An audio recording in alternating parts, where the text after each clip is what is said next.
మోజులు కట్టుకున్న భర్తను కడతీర్చింది భార్య. ఫస్ట్ అటెంప్ట్ ఫెయిల్ అయింది. రెండోసారి ట్రై చేసింది. ఈసారి భర్త చనిపోయాడు. ప్రియుడితో కలిసి ఎంచక్క కులుమనాలి వెళ్ళింది. అంతా సవ్యంగా సాగుతున్న వేళ ఆ వివాహిత బావ రంగంలోకి దిగారు. అతని రిక్వెస్ట్ మేరకు కేసును రీఇన్వెస్టిగేషన్ చేయడంతో అసలు విషయం వెలుగులోకి వచ్చింది.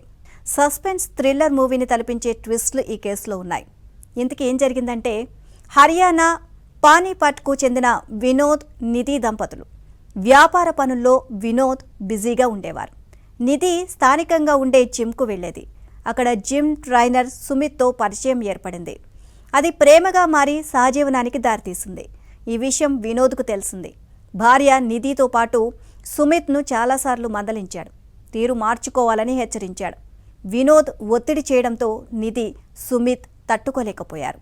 ఎలాగైనా సరే అతన్ని హతమార్చాలి అని నిర్ణయం తీసుకున్నారు. పంజాబ్కు చెందిన దేవ్ సునార్ను సుమిత్, నిధి కలిశారు. వినోద్ను హత్య చేయాలి అని అడిగారు. హత్య చేస్తే 10 లక్షలు ఇస్తామని హామీ ఇచ్చారు.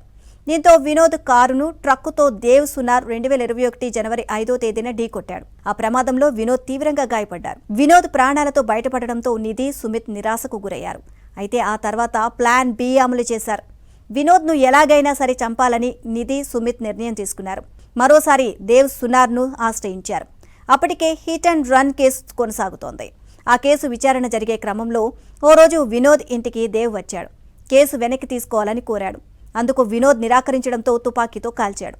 అక్కడికక్కడే వినోద్ చనిపోయాడు. కేసు వెనక్కి తీసుకోవాలని చెబితే వినలేదు అని, అందుకే చంపేశాను అని పోలీసులకు వివరించాడు దేవ్.